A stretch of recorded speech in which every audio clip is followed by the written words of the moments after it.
All right, I am here with Ted Harrington, best-selling author, TED talker, and hacker extraordinaire. How you doing, Ted? Good to see you, Eric. Thanks for having me. Awesome, man. Great to have you on the show.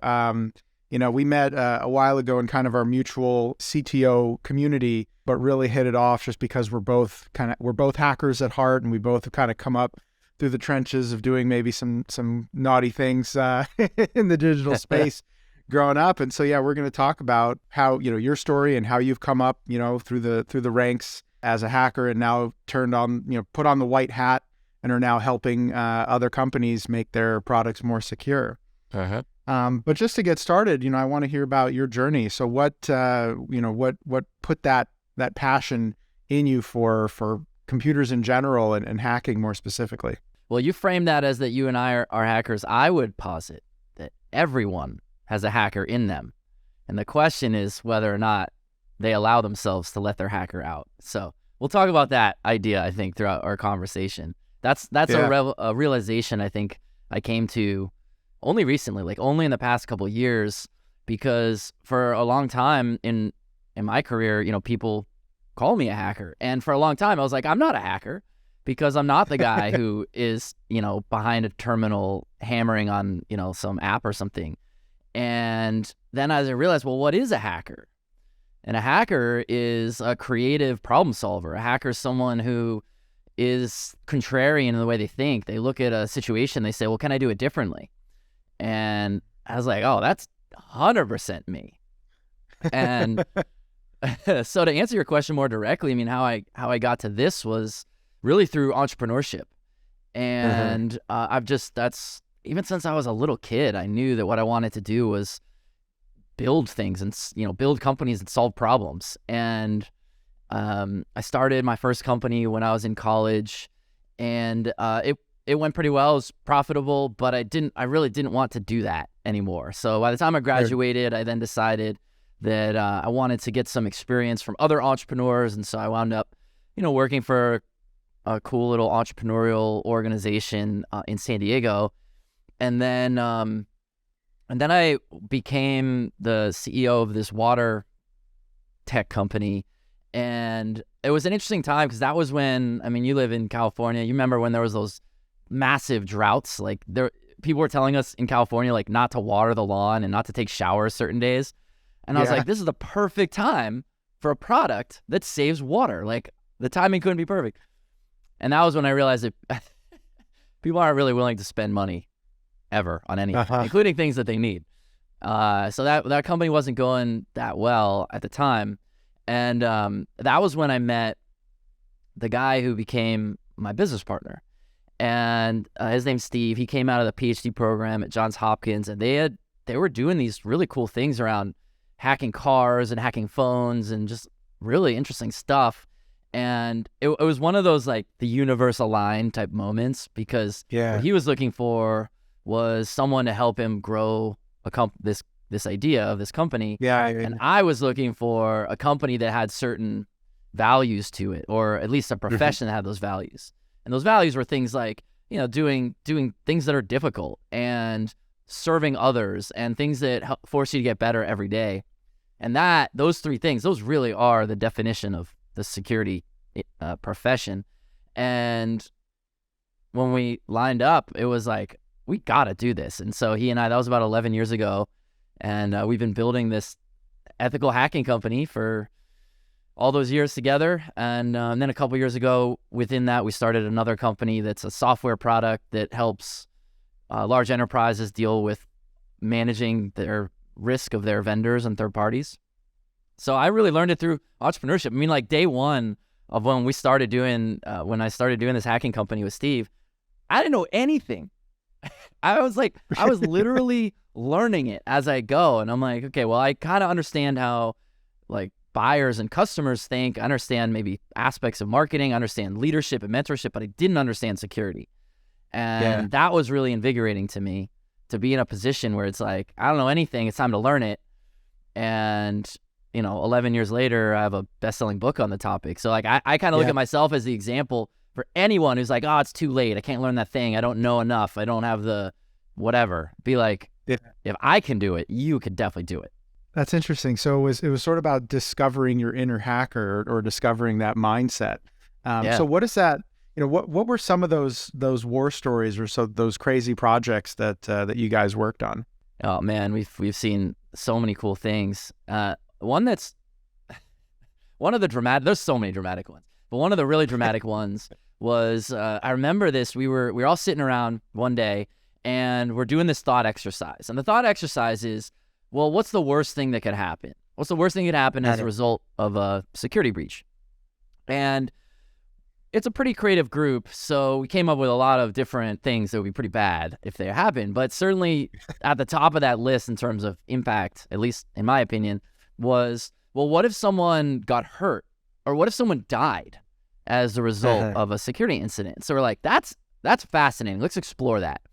And so from there, then you drill it down to a bunch of different ways you could do that. We were thinking about things like connected transportation, cars or trains or planes.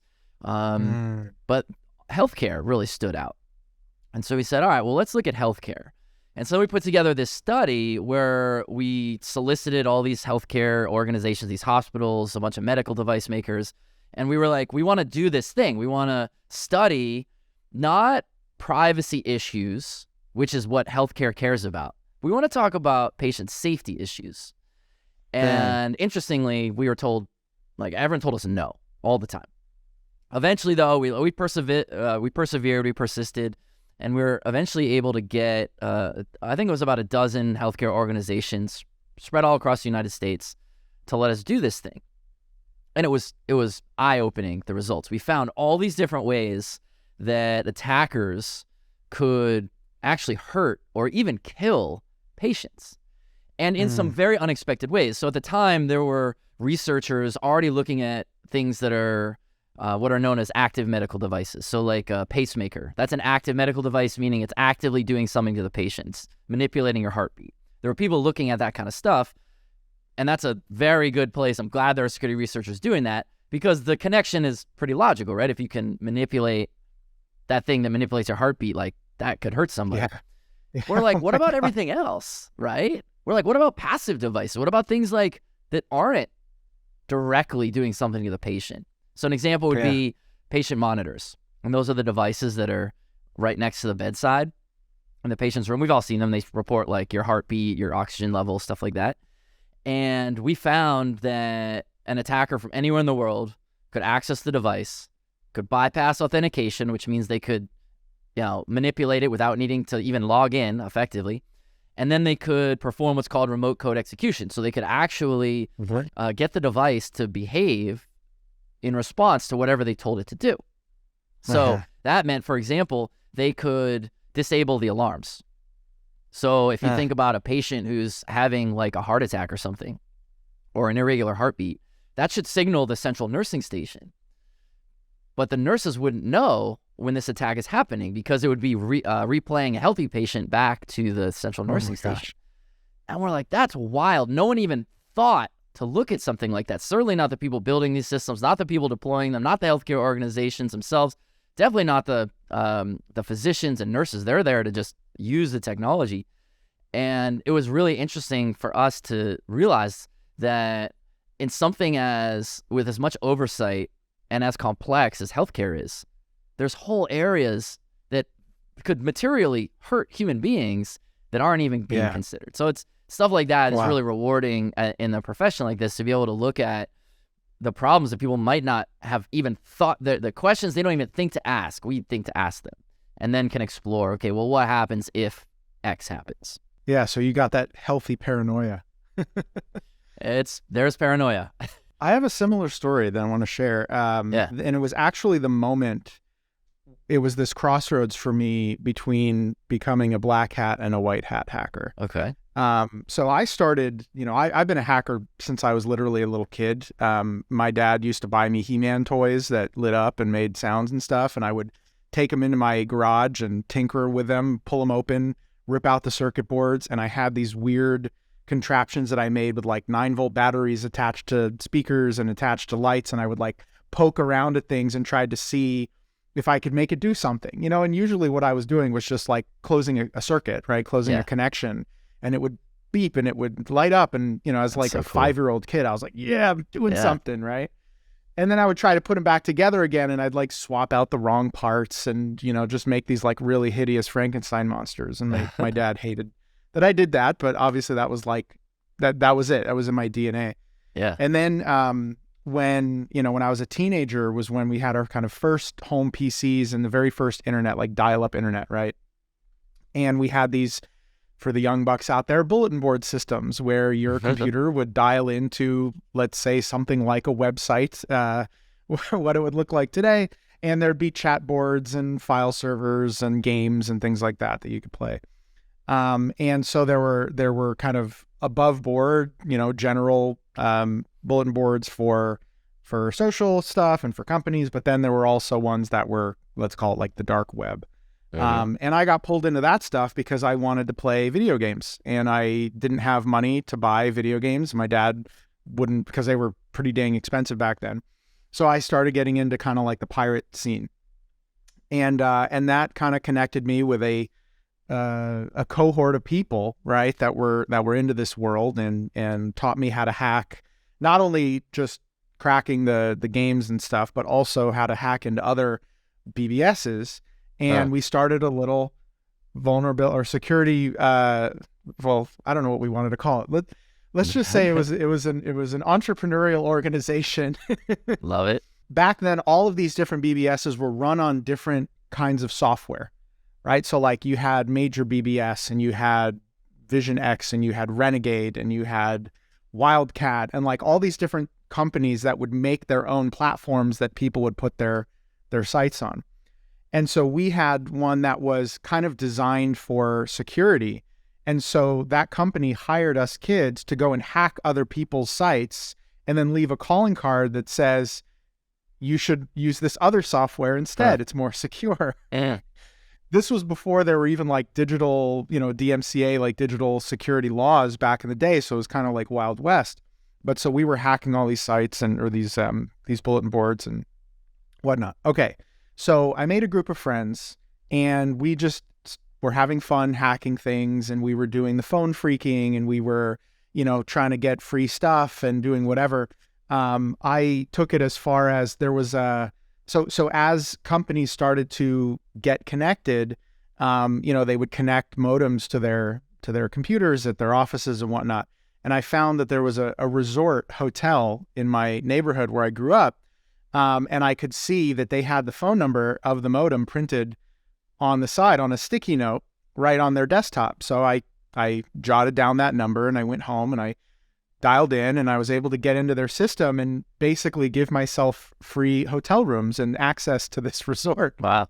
So as a teenager, my friends and I would go and hang out at the resort, and we'd just be charging things to the room under a fictitious name that was empty. And it was all fun and games, right? Having a great time, had some really nice, fun summers at the pool down in South Florida. And then things took a turn where the friends that I was rolling with were getting more and more mischievous and started pushing the boundaries of what they could break into. And it started out just being for fun, just, you know, the kind of the hacker mission of just like, I do it because I can, or I do it because I want to get street cred or status. And a couple of these folks started going after businesses that you don't want to go after. So one of them started hacking into banks, and another one started hacking into hospitals. And this was at the very beginning where they started doing digital health records. So, you know, software systems and these old kind of DOS programs, but they started putting in patient records into these computers. And so this one kid broke in and he started fiddling with people's patient records. Yikes. Switching around what conditions they have, their medications, you know, things like that, just for fun, right? Just for shits and giggles. And he got busted by the FBI, rightfully so. And he was still a minor at the time. And so, you know, kind of went into the juvie system and all that. But then they started tracing the lines to other people in the group. And so then there was a time where I had a van parked across the street from my house. Wow. For quite a long time. And, you know, they were tapping my phone. I would hear the clicks on the phone calls when I'd pick up and be talking to my friends. And I'd look out the window and I'd see the van drive off, and it was pretty scary.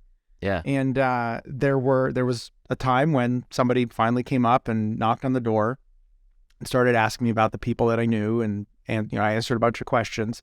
And basically I just kind of came out and said, hey, I'm just having fun. We're just playing around. I'm not involved in any of that stuff. And then they left me alone. But that was a real eye opener for me. In fact, this was actually right around the time that the movie Hackers came out. So it's like this ridiculous like parallel with this movie. It was like, not only I don't want to go to jail, like I don't want to like lose access to my computer for 10 years. More importantly, the most important thing for me. But that was, again, this moment where I realized that what we were doing had real consequences. And so then I think that was a real day of maturity for me. And ever since then, I've aligned with the white hats, and in my various roles, in the tech world and at different companies, with the honeypots and with, the kind of the cat and mouse game, whenever people invariably hack into us, has been a really fun journey. But like I said, it was something that was innate in me from the very beginning, and I didn't realize the power of the talent and the skill that I had doing this. So I'm happy that I got away by the skin of my teeth. It was good that you moved away from that when you did, because that, like what your friend was doing there with changing people's medical records, that's like, that could hurt somebody. That's serious. Absolutely. Yeah. So, I always love I love the war stories. I love the ethical hacking side of things, because one is obviously you're doing it in kind of a safe environment, but two, it's just fun. It's just so cool to see how you can, make things do some things that they weren't intended to do. Yep. You mentioned something, or there was something that I saw about hacking into cars and things like that as well. So tell me a little bit about that, because I'm curious what that looks like.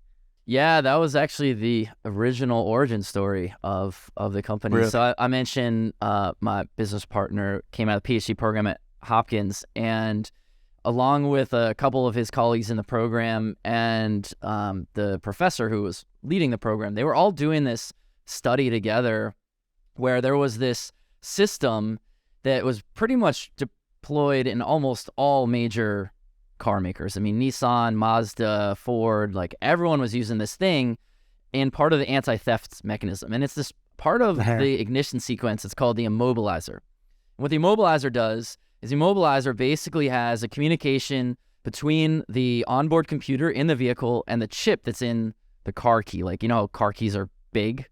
There's a chip in there. And that chip communicates with the car. And what the immobilizer does is it basically is interrogating the key to say, is this the authentic key? If it is, I'm going to allow the engine to start. And if it's not, I'm going to immobilize the engine. And at the time, that particular system was considered to be, literally was stated in public materials that it couldn't be hacked. And challenge accepted. A challenge accepted. That is exactly what the guys at the Hopkins team decided. They're like, all right, well, you said it, so that's on you. Let's find out. And so they went out and they did this study. They built a weaponized software radio. They reverse engineered the cryptographic algorithm between the two, and they ultimately were able to actually start this Ford Explorer, or maybe it was an Escape, a Ford vehicle of some sort, without the authentic key. And what was really fascinating, not only is that fascinating, that was like, you started a car without the key to it. That's pretty cool. But what was really interesting about it was when they went through the responsible disclosure process. Responsible disclosure is when a security researcher finds a problem and then discloses it to the manufacturer, says, look, here's what I found. If they can recommend how to fix it, they'll tell you how to fix it. If they don't know how to fix it, they'll just say, at least, here's the problem. And the way it works today, 2023 and beyond, is that most companies, not all, but I would say the majority, more than 50% of companies who receive security research will engage with the security researcher and say, they'll acknowledge it in some way. Either like, all right, we tried to fix it, or we found that that's not how it works, but whatever, they're collaborating. But when this was happening, this was back in 2005, there was not that type of relationship. It was very adversarial. Most companies would sue, actually, researchers who would do this kind of stuff. But Ford was at least responsive. But what was really interesting about their response was they said, it doesn't work that way. There's more to it than you described. You didn't actually do what you said you did. And the team behind this research they were kind of like scratching their heads because they're like, I sent you a video of me starting a car with this weaponized software. What are you talking about? Like, it's on camera. And there's a whole write-up of the whole thing. And they're like, no, it's a little more complicated than what you described. And my business partner, Steve, he turns to one of the other guys and he's like, do you think they're talking about, and he mentioned this really trivial part of the code. It was this like error correcting. It was a super, super small thing. It was such a small part of the project that I think it only had like one sentence in the whole like 20-page report because it wasn't a significant thing. They're like, are you talking about that? This little thing that like took us 20 minutes to break? And what followed is what Steve calls his favorite 5 minutes of silence ever. Because they said, hold please. They put the phone on hold. They're clearly on the other end being like, uh-oh, these guys actually did it. And then they come back on after this like long pause. They're talking among themselves. They're like, all right, we'll be at your lab tomorrow. They get on a plane, they fly out. And so they fix the thing. And that's ultimately the goal of security research, right? You want the whole purpose is to make systems better. And that resistance that resistance that comes from people who build things, that's actually pretty common. There's probably people listening to the show right now who fall into one of two buckets that are, well, there's three buckets, but they probably fall mostly into the first two. They are people who don't know what the problems are. Two, they are aware of the problems, but they don't believe that they are problems. And that's sort of what Ford was in. And then the third is they recognize that problems exist and how do I improve them? My hope is put everyone in that third bucket. That's what our profession exists to do. But most people probably fall in those first two. They don't know what their problems are, or if they are aware of their problems, they minimize or disregard them. So I think the challenge that I deal with all the clients and all the different companies that I've worked with is there's this spectrum of paranoia, right? That is either I ignore those problems or I'm so paranoid that I'm trying to fill every single hole. And on one hand, you have, speed plus risk. And on the other hand, you have security plus, well, the opposite of speed, right? So you have companies that either just say, we either don't have the time or we can't afford to deal with these security issues. We just have to keep moving as quickly as we can, typically in the early startup stages. And we're going to either pretend that those things aren't risks or we're going to leave ourselves exposed. And ultimately, they will ultimately get hacked. It's a matter of when, not if. Yep. To the other side of the spectrum, which is like, there are so many issues, there's so many things that we could deal with. We could spend all of our time and energy trying to be as secure as possible. And that's when you get up into obviously large enterprises and high stakes things like healthcare and things like that.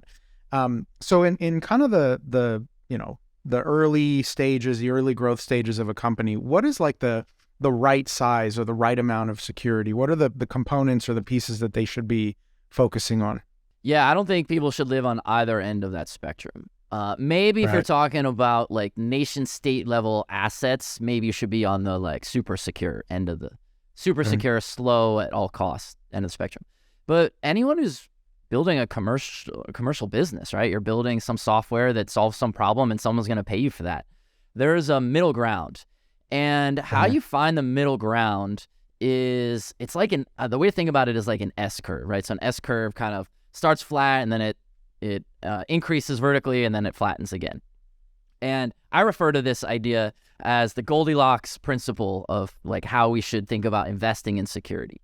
And the way that S curve works, if we're sort of the two axes are effort relative to number of vulnerabilities discovered. And that's the important distinction we have to make, right? Is that vulnerabilities, they exist. So anyone who's listening to this show, who's building something, there are security vulnerabilities in what you're building. And that's not a value judgment. That's just the nature of building things. There's going to be flaws. The question is, are we doing the appropriate amount of effort to find and remediate the majority of them, with the acceptance that it won't be 100% of them?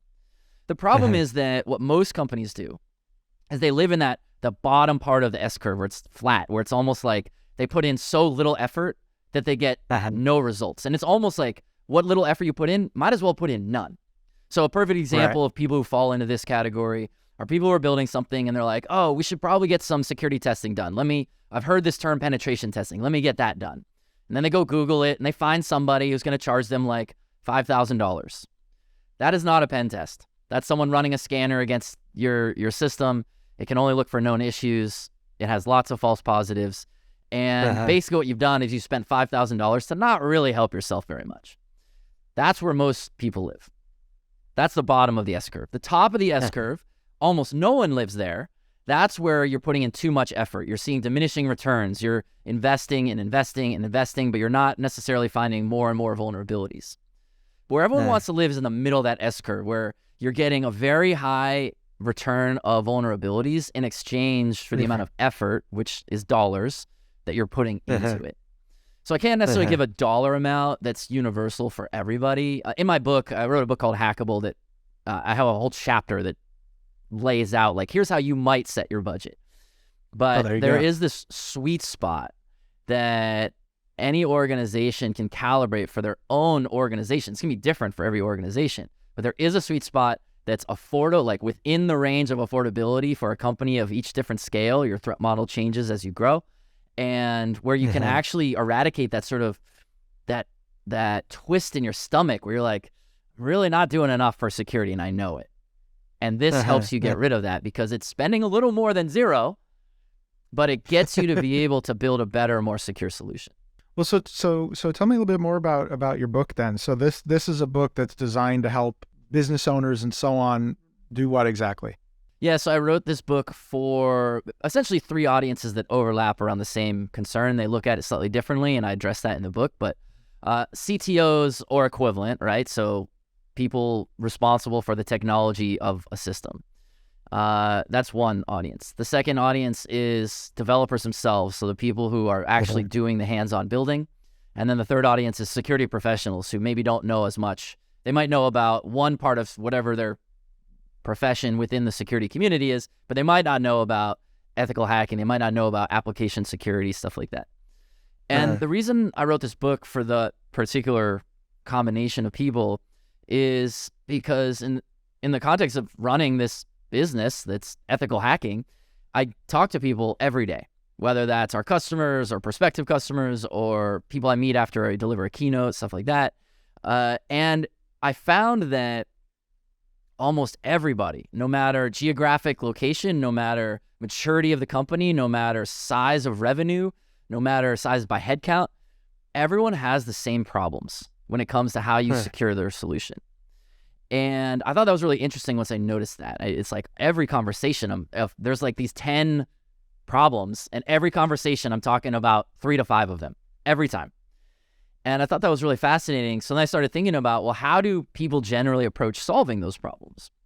And that was really the lightning bolt. I was like, you have to write this book, because I realized that most people talk about solving those problems 180 degrees wrong. And that's wild when you think about that, right? Because if we play that out, what's happening is this.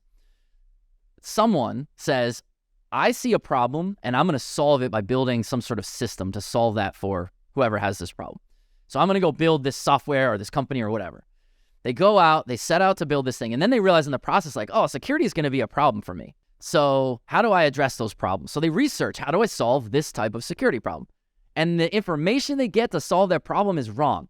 That's wild. And I can't stand to let that exist anymore. So I wrote a book. That's why I appear on podcasts when awesome people like you ask me to come up here. It's why I give keynotes to correct those misconceptions. So what are like the top 3 patterns that you see over and over again? Well, we just talked about one for sure, the underinvesting. Yeah. People are always, perpetually underinvesting. And it's partly because they don't understand the problem. They don't understand what security is or how to do it right. And that's also exacerbated by the security community itself. I think we've done this problem to ourselves. I think there's a lot of people out there willing to sell nonsense. There are a lot of organizations willing to sell nonsense because the buyer doesn't know the difference. And that's an unfortunate reality. But underinvesting is a big one. Another big one is getting the wrong thing. So I used this term before, penetration testing. That's sort of become the catch-all of all security testing. But it isn't a catch-all. It's a specific thing. There's other types of security testing too. And these terms have just been so grossly misused. And the people who buy security services don't necessarily even know what is. They're like, look, just solve this problem. I don't care what you call it. I don't care what you do. Just solve the problem. I totally get that. Like, that's what I want of anyone I buy from, anything I buy from anyone. I'm like, I don't care about the jargon. Just solve the problem. But the problem is that they wind up buying the wrong thing because they don't know the difference. And there are people willing to sell the wrong thing. So understanding the difference, that's there's a whole chapter dedicated to equipping the reader, like, what are even the differences? How do you know what to, how do you approach that? And then another common misconception is how to even work with a security company. How much information should you share? A lot of people have this misconception. I use a metaphor to describe this one. They think we should do it what's called black box, which is like the attacker doesn't have information, so I'm going to make my security partner not have information. And I'm like, that's nuts. That's like you walk into the doctor, something's ailing you. That's why you went to the doctor. And the doctor's like, cool, tell me your symptoms. And you're like, nope, you figure it out. I know the symptoms, but I'm not going to tell you. You got to figure it out. You're the expert. It's like, what? You would never do that. You would never do that. But people do that with their security all the time. Wow. Yeah. So not even having enough awareness to know what your situation is to even describe to somebody. Yeah. That's interesting. I used to get brought in. So I was a fractional CTO. I would be sort of CTO consultant and get brought in through referrals and so on. But I'd work with these different companies, and there'd always be a sort of a module around security. And I do these sort of security assessments. And just as part of that, I would just ask for access to pretty much everything. And I would just see how far I could push it. Can you give me, like, I need root access to your database. I need write access to your code repository. And I would just say I need it. And they would just, most of the time, just give it to me. And they would never even ask, well, why do you need this? Yeah. And then that was basically the first chapter of the report is like, these are all the things that I asked for that I didn't need access to. And you just willingly gave it to me without even asking why. Stop doing that. Yeah. So trying That's to create great. a culture of security, even just caring about security. So because a lot of times what would happen is I'd get brought in to companies that have to do some kind of an audit, right? There's some sort of ISO certification or HIPAA or PCI DSS, whatever. And they would just say, oh, we need somebody to kind of like prep us for that audit. And so then they'd come in and they'd just be like, cool, like these are all the different check boxes we have to mark off so that we can pass the audit. I said, great, okay, so what? You pass the audit and then you get hacked the next day. Do you think that they're going to renew your certification if they know that you didn't, continue those practices that you promised to do and showed evidence of doing in the audit? And so basically there's sort of like 364 days out of the year that you're not, presenting your audit findings. That is where, most of the vulnerabilities come in. And, you had mentioned sort of like the areas that people like to focus on.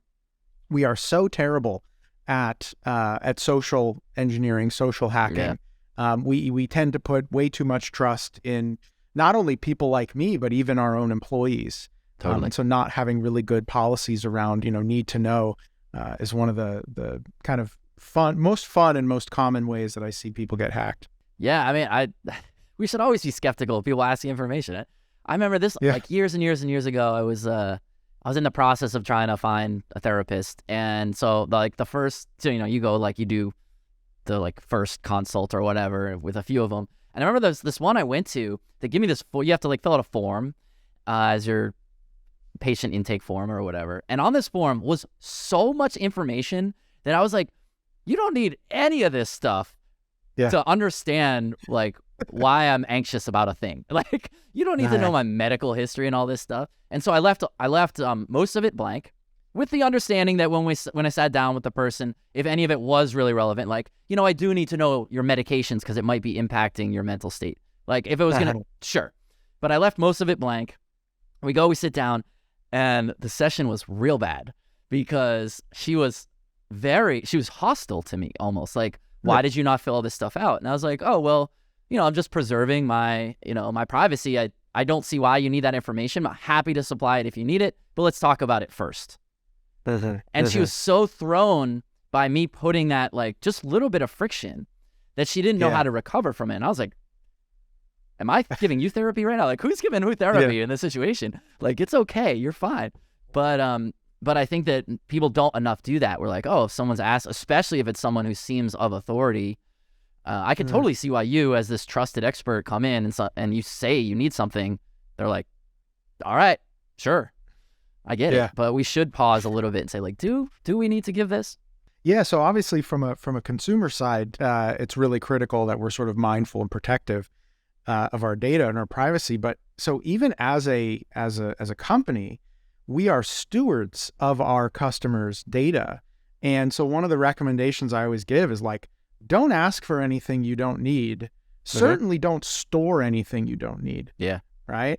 And as much as possible, even delegate, right? Using payment providers and things of that nature. Delegate it so that if you do get hacked, you just say, hey, we don't even have the data, right? There's nothing here to protect. Which, to me, it's sort of like the first layer of security is like, well, don't have anything like, don't, reduce the risk, right? Don't have anything that anybody would want to steal.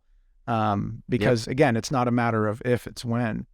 So what are some easy or simple recommendations that you can give startup founders to help protect themselves with maybe not a huge lift? Yeah. So where I would absolutely start, and this is for any organization of any size in any business, any degree of maturity, is start by understanding your threat model. So if you have one already, you want to update it. If you don't have one already, you want to establish it. And I can quickly describe what a threat model is and how to do it. I also can send some resources. So anyone listening, if they want to download an exercise, how to do this, that's definitely available. But basically, here's what a threat model is. A threat model is it's an exercise that you go through so that you can understand where to prioritize investing time, effort, money, and resources. And that's important because this is one of the problems that I think a lot of people have when they think about security is they're like, I don't know, give me the checklist. Give me the list of stuff I got to do. I'll go do this stuff. I'm good at following lists. But the problem is that's not actually the right way to do security. The right way to do security is to understand your unique threat scenario. And then from there, that's how you determine what should your list be.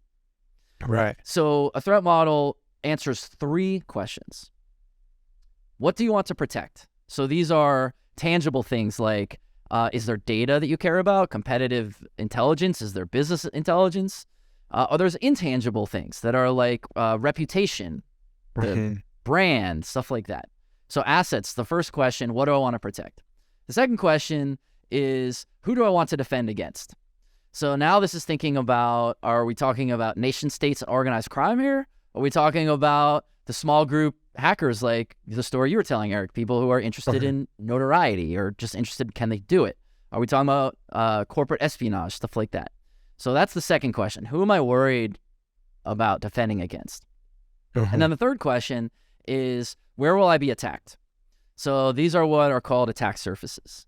So this would be, let's say, in the case of building some sort of web application, you'd be talking about any input field would be a perfect example of attack surface. So anywhere that information is input by the user, like a login page, as an example, you put your username, your password, that's an attack surface because the attacker could interact with that.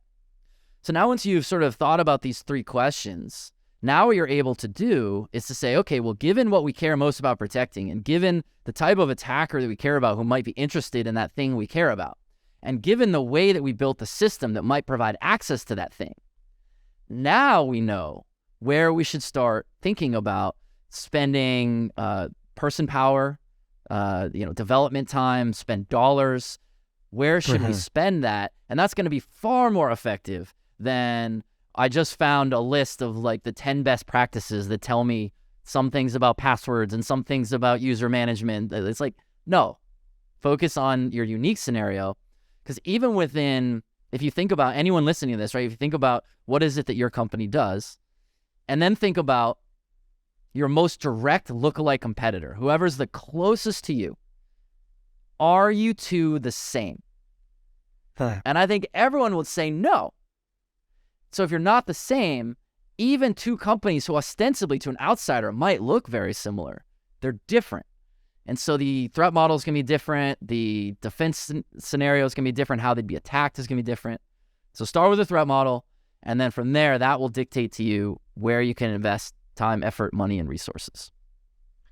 That's kind of interesting. I'm thinking about it in terms of like, you know, like a kingdom, right? And you've got your treasure trove, and it's sort of like there might be some buildings or some forts that, you know what, if we lose it, it's not really gonna impact us too much. But then we've got our treasury, and we need our moats, and we need our you know, boiling oil, and our archers and 100%. everything, right? And so these different layers of separation and of security around our most important assets.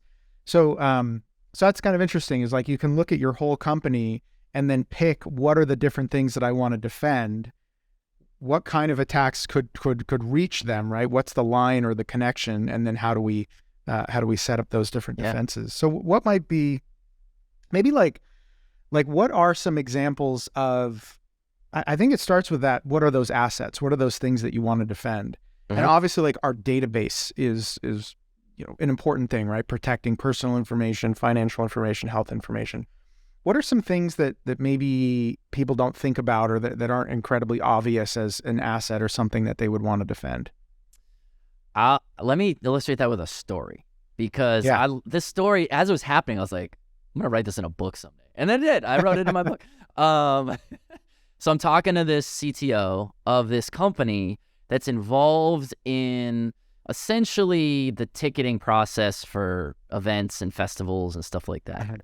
And so I was chatting with this person, and the CTO says, oh, well, we really don't have anything to protect. I mean, we have email addresses of our users, and like, yeah, that would kind of stink if those got stolen, but like, it's not like we have their password. We just have like a list of emails. And I was like, hold on a second. Maybe I don't understand your business. Don't you provide tickets to events? And they said, yeah, no, that's what our business does. I was like, well, what if an attacker were to make it so that none of the tickets worked? You know, the patron shows up and their ticket doesn't work. And they're like, oh, that would be really bad. That would create chaos. It's like, okay, well, what about the opposite? What about if an attacker, what if someone could buy one ticket and just use it more than once, and they could bring 20, 30 of their friends into the festival, and they'd be like, oh, that'd be pretty bad for revenue.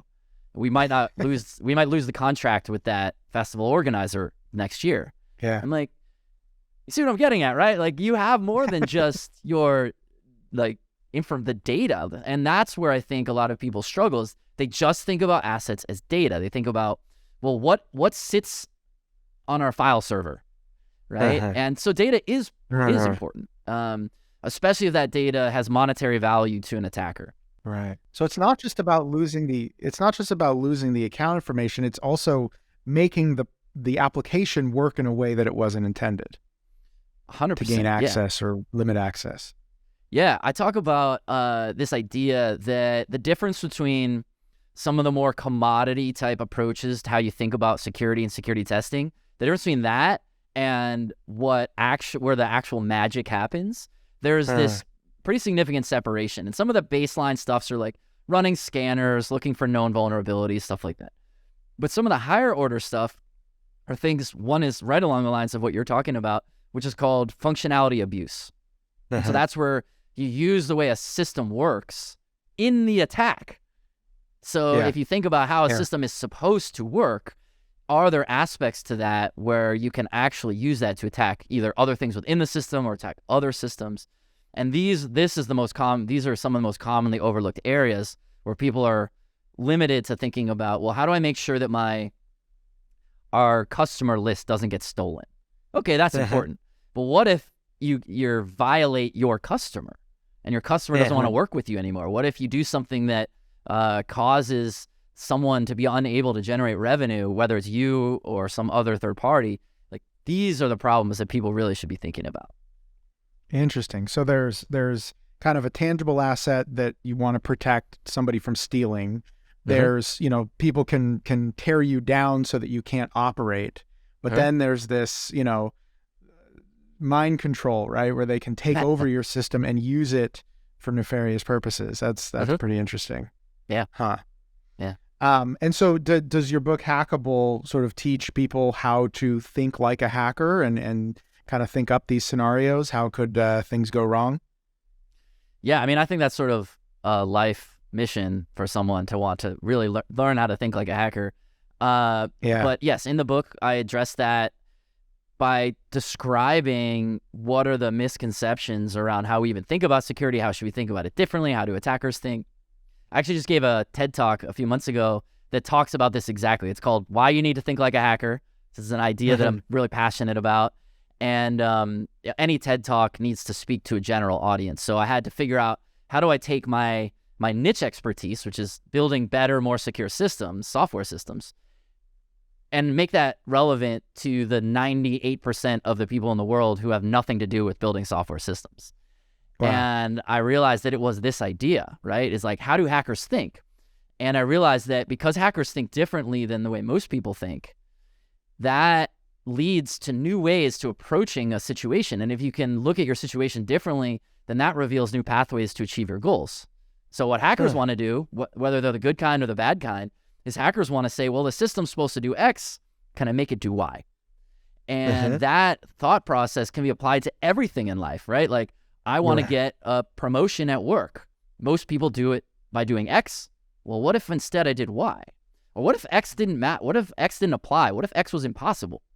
And asking those what if questions helps us find new ways to achieve whatever it is we're trying to achieve. So thinking like a hacker, that TED Talk gives great detail about how to think like a hacker. And I think that people should, not just about securing systems, but in all aspects of their life, we should think that way. That's interesting. So it's essentially, fundamentally, it's a contrarian way of thinking. If everyone is zigging, how do I zag, right? Or what opportunities are available to me if I take a road less traveled? That's really compelling. There's 3 parts to how to think like a hacker, and the first one I talk about is to be contrarian. Yeah. That's exactly it. So are there any kind of like fun examples of something that's, that it could be understood by a layman, let's say, where somebody either has or could think like a hacker to some benefit? Definitely. Okay, so, all right, I'll use a non-technical example. We've all stood in line, right? Standing in line sucks. No one wants. Well, most people don't want to stand in line. I should say, I should not make a universal statement. There was one time when we were doing a book signing at a security conference, and this like super long line, wrapped out the room, around the corner kind of thing, and we ran out of books. And this person who was the first person who wasn't going to get a book, finally gets to the front. This guy had been standing in line for like 45 minutes, and I wasn't the person in this particular exchange. It was someone from my team, but the person from my team says to this guy, like, "Oh, I'm so sorry, we've run out of books." And the guy's like, "Oh, that's what you're doing here? I was wondering what this line was for." I'm like, you stood in line for 45 minutes, you didn't even know why? So not everyone hates standing in line, but I hate standing in line. And and I think a lot of people do. And so there's an example of contrarian thinking when it comes to lines, because the way most people think about lines is they're like, all right, I'm going into this venue, I have to stand in this line. Where's the end of the line? That's the way most people think. That's very, herd mentality, which I get. I don't mean that in a judgmental way. Like, as humans, we're wired to follow patterns. That comes from like our caveman days, right? When we needed to observe patterns so that we could preserve attention span and energy to look out for the million things that were going to kill us at any given moment. We need to follow patterns. It's like wired into us. But I one time went to a bar to celebrate a friend's birthday, and when I got to the bar, there was this super long line. I didn't want to wait in line. I just wanted to be inside with my friends. And so I did what hackers do, is I said, is there a different way? And so as I'm assessing the situation, I realized there's like the conventional way you can go in. There's the line. But there's another entrance. There's the VIP entrance. And there's no line. There's no wait. And so now I had a new challenge, which was, well, how can I go in by the VIP entrance even though I don't have VIP permissions? And so what I did was I walked right up to the VIP hostess. I was like, hey, I'd like to come in here. And she's kind of like, okay, are you on the list? And I'm like, no, I'm not on the list, but I'm here to celebrate my friend's birthday.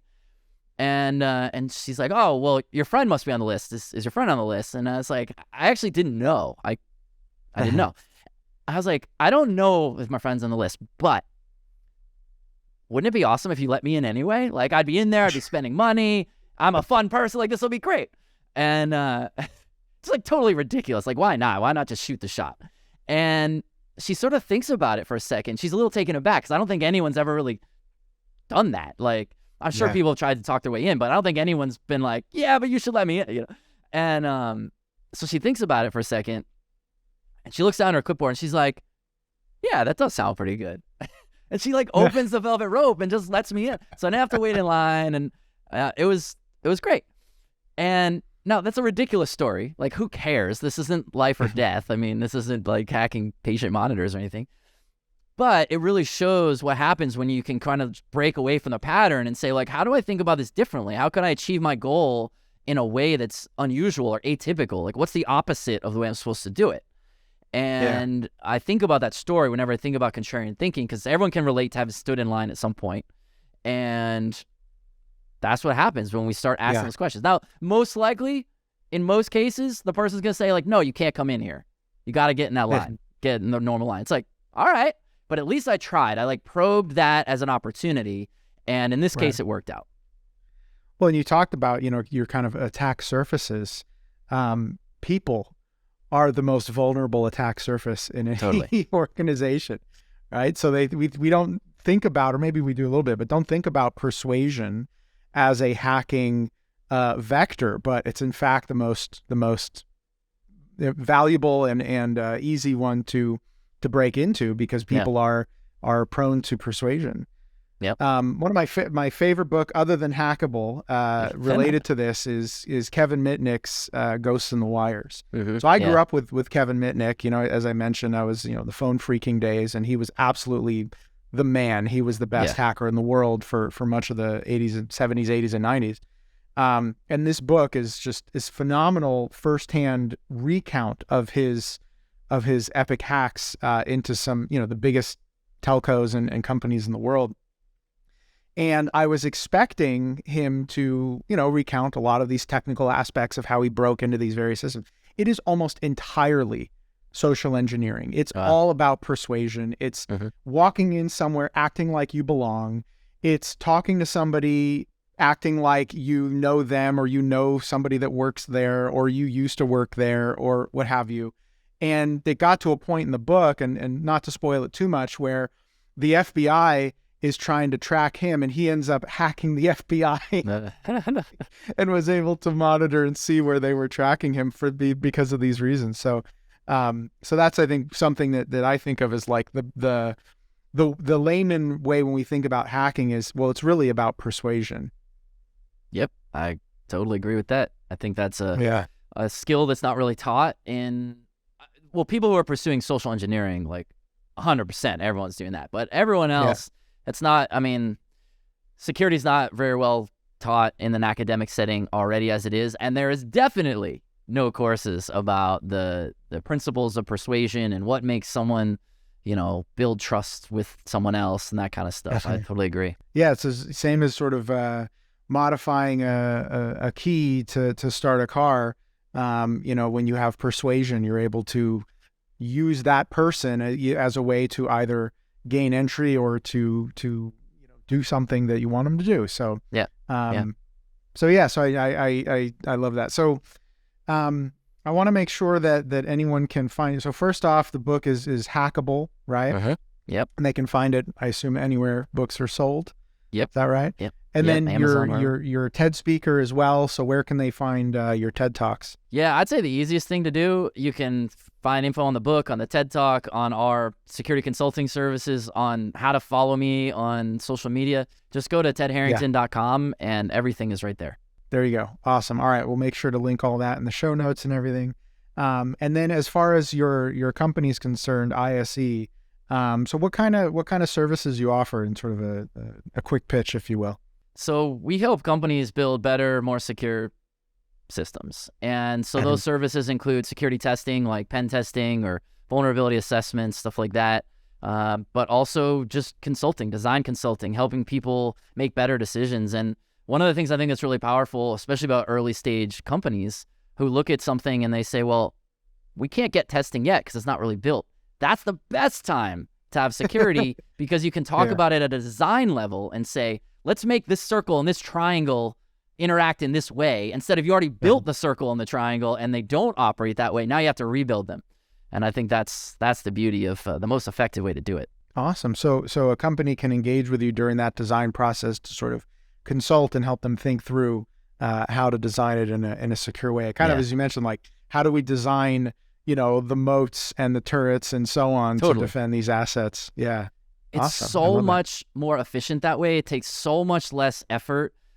That way, it's less expensive just in terms of dollars out the door. Like, it's definitely the way to go. And even that's such a cool metaphor as you're describing the castle, because I think people can visualize that, right? It would be like you go out and you build the castle and you built the moats wrong, and then Right. the tester comes in and is like, you got to build this moat in a different way. You're like, that's gonna be hard to go rebuild moats. But if instead you were like, what do I need to build? And you're like, here's how you build a moat. They build the Yeah. right moat the first time. That's where the huge savings comes in. That's fantastic. Wow. Well, I appreciate so much having you on the show today. This was a lot of fun. Obviously, everyone go to tedharrington.com, find him, follow him, watch his TED Talks, and read the book Hackable. I really appreciate your time today. Thank you so much. Yeah, thanks for having me, Eric.